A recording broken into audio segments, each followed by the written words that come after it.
미국 조 바이든 대통령이 결국 대북 제재 프로젝트의 방향을 바꾸겠다는 입장을 밝혔습니다. 일본 내부에서는 일본 총리도 진지하게 임하라는 목소리도 나오고 있는데요. 취임 이후 첫 정상회담인 만큼 큰 기대를 걸은 것으로 보입니다. 어떤 일인지 살펴보겠습니다.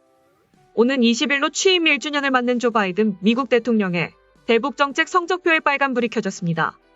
새해 들어 북한이 연이어 미사일 도발을 감행하는 상황에서 현재의 대북 접근법을 두고 의문과 비판이 적지 않습니다.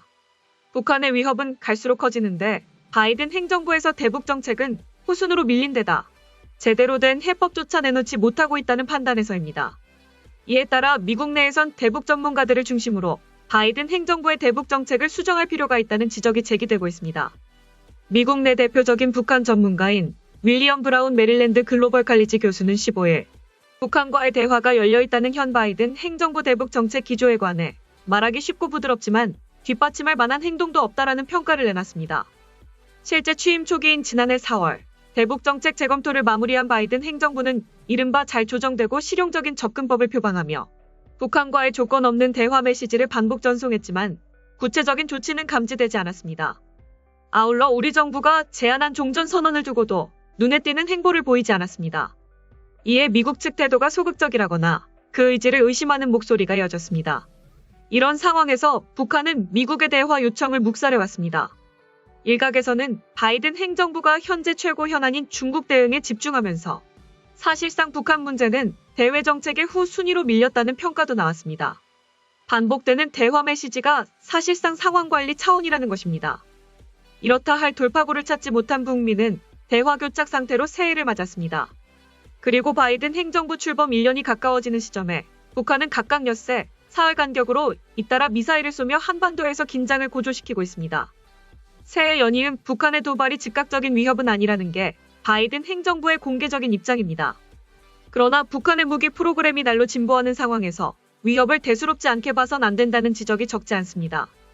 일단 바이든 행정부는 북한의 두 번째 발사 직후 현 행정부로선 처음으로 대량 파괴 무기, 탄도미사일 관련 제재를 단행했습니다. 이어 유엔 안전보장이사회에도 대북 추가 제재를 제안했습니다.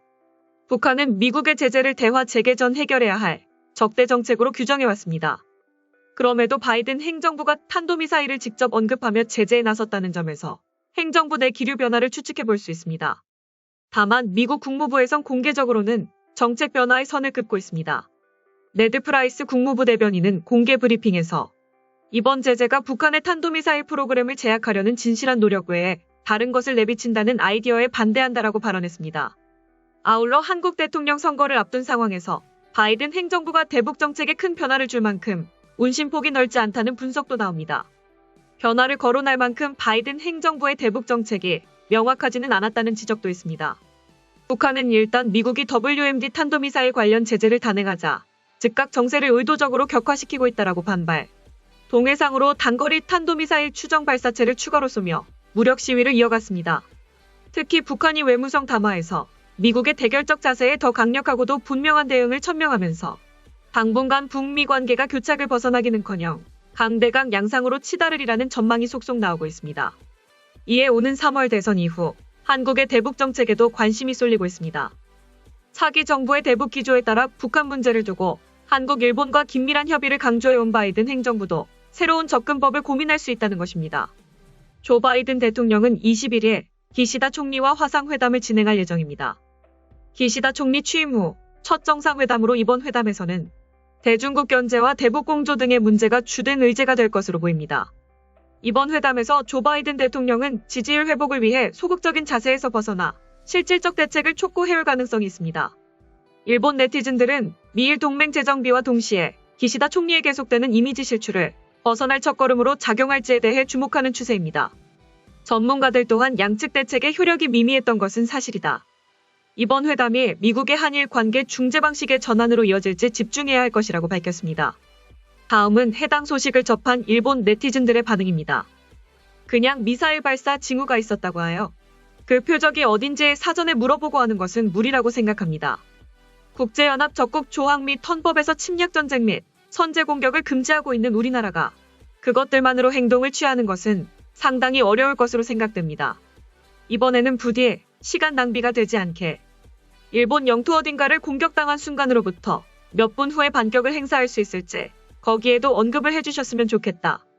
설마 국회 승인이라든가 가계 결정이라든가 하는 일은 없을 것이라고 생각합니다만 그들의 판단을 기다릴 틈은 없습니다. 매번 같은 태도로 말을 하니 발전이 없는 것. 기시다 씨도 일본의 입장을 더 강하게 보였으면 합니다. 적 기지 공격 능력이 현실화되지 않는 한 자국 수호도 동맹국 수호도 모두 불가능합니다.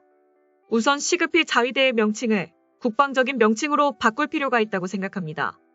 지금의 명칭에 늘 구조가 따라다니기 때문에 다른 나라에 손을 댈 수 없죠. 국방으로서 기능한다면 구조에 얽매이지 않고 행동할 수 있습니다. 중국도 러시아도 독재체제의 강화를 위해 대규모 군사활동이 필요한데 노골적으로 하면 서방의 반격을 받게 된다. 따라서 서방 세계의 눈을 자신의 못된 행동에서 돌리기 위한 조커 역할로서 북한의 가치는 높을 것이다. 전제 조건이 잘못되어 있다. 지금 탄도미사일 발사는 이동식 발사기로 되어 있는 만큼 선제 공격해도 무력화될 가능성은 매우 낮고 억지력이 될 수는 없다. 선제 공격 능력을 억지력으로 삼으려면 적 기지가 아니라 적지를 공격해야 한다. 일본이 적 기지 공격 능력을 가지는 것은 차치물론하고 유엔의 적국 조항이라는 묶음이 있는 이상 일이든 적 기지를 공격할 경우에는 상임이사국의 감시 아래 있어야 한다. 그 때문에 미국은 일본과 동맹을 맺고 있는 것이다. 따라서 일본이 적 기지 공격 능력을 가진다는 것은 미국을 위해 보유한다는 것이다.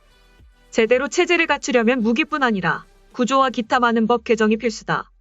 이걸 해결하지 못하면 탄도미사일을 갖고도 상대가 쏜뒤대소는 무의미한 일이 된다. 적국이 어차피 안 쏠 것을 알고 있는 이상 거기서 끝이다. 우선 구조 개정으로서 내거는 전수방위, 방위비를 줄이건 일본은 평화로워지지 않았고 무엇보다 적은 공격해온다는 현실을 받아들여야 한다. 적 기지 공격 능력은 필요하다. 그렇지만 그것만으로 막을 수 있는 것도 아니다. 결국 일본도 대량의 공격 미사일을 보유하고 공격하면 쏜다라고 말하지 않으면 안 된다. 불가능하겠지만 핵무기를 보유하는 것이 가장 싸고 손쉽고 확실한 억지력이 될 텐데 적 기지 공격 능력 따위 황당무계한 계획이다. 우선 적 기지에 파악이 어렵다. 적의 공격은 다방면에 걸쳐 이동, 바닷속에선 무엇이든지 할 수 있으며 또한 이들을 파악할 수 있는 방법이 생긴다고 해도 공격으로 연결하는 시스템 구축에 몇 년이 걸려 가능한 무렵에는 적의 기술은 이미 그 위를 넘은 상태일 것이다. 한국과 미국은 한 발이라고 하고 일본은 두 발이라고 했잖아. 어디에 떨어졌는지도 모르고 떨어진 곳을 안다면 두 발이나 한 발인지도 알고 있어야 하는 게 아닌지. 그런 정보력부터 문제가 있는데 당연히 선제 공격 따위는 꿈같은 이야기다. 지금까지 정부의 대북 제재 프로젝트를 접한 일본 네티즌들의 반응입니다. 내용 유익하셨다면 구독과 좋아요, 알림 설정 꼭 부탁드립니다. 여러분의 작은 행동 하나가 대한민국의 국격을 높입니다. 이 세상 모든 소식을 담은 올인박스는 내일도 최선을 다하겠습니다. 감사합니다.